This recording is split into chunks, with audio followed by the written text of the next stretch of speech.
to the love for Elroy, the God who sees us. Today I feel a little bit energetic. I had this beautiful intuition about what to talk. The moments where I directly started questioning the universe. There's a phase in every awakening that nobody prepares you for. It's not the beginning that I'm talking about because the beginning feels magical. It's not the end, also, because in the end, everything makes sense. I am talking about the middle place where you start questioning the universe like it's a person standing right in front of you who has this beautiful white aura, like an old friend. I personally remember that phase too clearly. Like, no, it's not disrespectful questions piled up to the universe. It's like genuine wish to understand certain things that's going on about the past, about the present, what's happening to me. Yeah.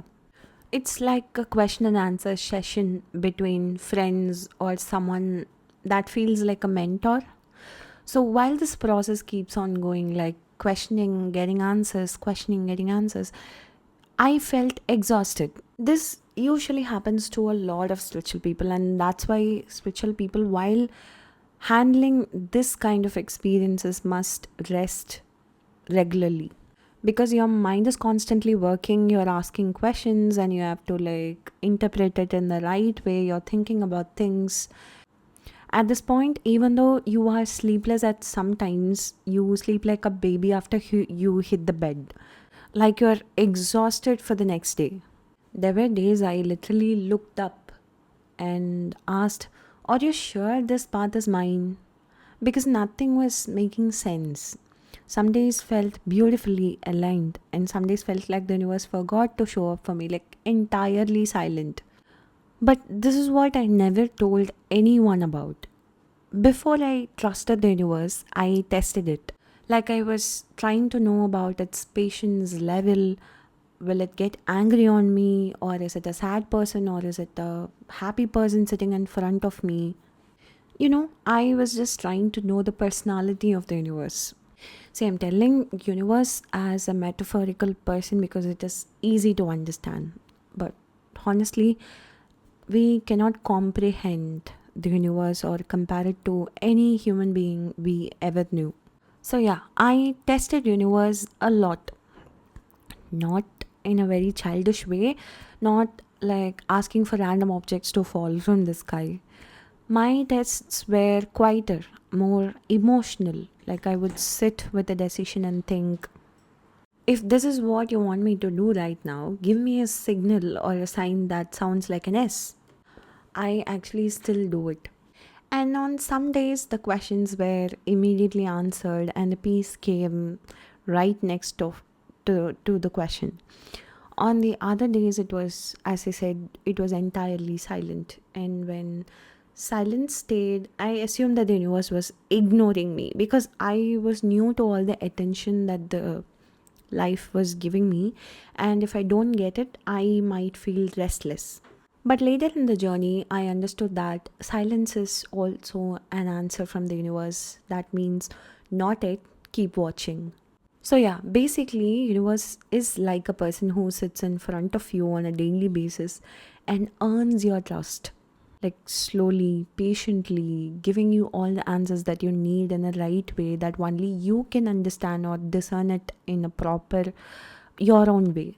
So as these things happen, you kind of develop a trust.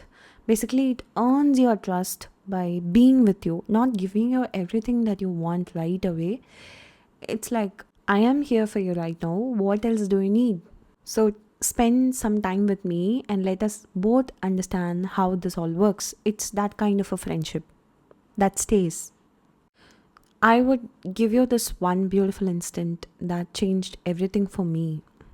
I was having confusions about a choice, something that felt right spiritually, but it was emotionally terrifying. Like I was scared. I remember asking the universe, if this path is safe, show me something that I only would understand in the right way. Nope, not a physical sign, not a coincidence. Something personal, something that would calm my nervous system before it calmed my life. I was expecting that kind of an answer. And that evening, I met a stranger in a cafe that I usually hang out who said this one sentence, a sentence I had written in my journal months earlier, word for word, the same sentence. Don't mind me saying strangers always again and again. I was staying in a busy city, in a busy center area, part of the city where I usually meet strangers at a regular basis. Like on a daily basis, if you go out, hang out in a cafe, I can meet various types of people who's ready to talk to you. So that's why I keep mentioning a lot of incidents that happened between me and strangers that I met. So, yeah, after hearing the same exact sentence that I wrote in my journal, I didn't react immediately. I just remembered, yeah, this was the thing that I wrote in my journal, and I didn't burst into spiritual excitement. I just froze, I was blank because the universe didn't answer the question I asked. It answered the fear I never said out loud. That's when I realized something important. The universe doesn't respond to your words, it responds to your emotional temperature, like the mood you are in. And mine at that time was scared, uncertain, like suspicious whether this was my path or am I just being delusional again. So instead of big miracles or awesome coincidences, it gave me small reassurances. Like I said, an old friend vibe. I'm here. You don't need anything else right now. Listen to me. Universe didn't impress me, but it stabilized me so that I can take a space for myself to know who I am. And maybe you are in that phase right now where you want to trust, but every old wound in your system is asking, what if this isn't real? What if I'm imagining signs? What if I surrender and it all collapses? Listen, it's not a lack of faith. That's trauma learning to feel safe again. Your doubt is not an insult to the universe. You cannot irritate universe in any way. Trust me. It's a mirror of what you have survived. Your fears are validated by universe.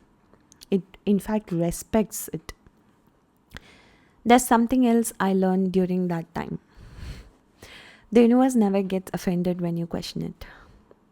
If anything, your questioning brings you closer actually. It's like checking if a door is locked. You don't distrust the house. You just want to feel secure before stepping inside. And the more I questioned, the more I began to see a pattern. Not in events that happened to me, but in me, in myself. My reactions changed, my awareness sharpened. I stopped asking, why is this happening to me? And started asking, what these instances are trying to tell me, like trying to teach me. That shift didn't come from a miracle. Let me tell you one thing, miracles don't happen on a daily basis, but these reassurances are the way that universe earns your trust. The universe never says don't question me. It just says question me honestly and I'll answer you in ways you will understand eventually. It actually encourages you to question it. And one day the fear softens. Like not suddenly or dramatically, just enough for you to breathe without doubting. Enough for you to take one step without asking for a sign. Enough for you to say, I still don't know everything, but I know I'm not alone. I'm being guided, protected. So that's okay. And that moment, that quiet, grounded, unforced surrender is where your real spiritual journey begins. Not in devotion or rituals that you do, like meditations, manifestations, and all, but in trust that grows slowly, one answered fear at a time, one answered questions at a time. Because the universe isn't trying to impress you, it's trying to transform you. It's trying to build a beautiful relationship that's based on trust with you. And transformation rarely feels calm, but it's always real. Now that I gave universe a different personality, let's talk about it on the another episode. To the love for Elroy, the God who sees us.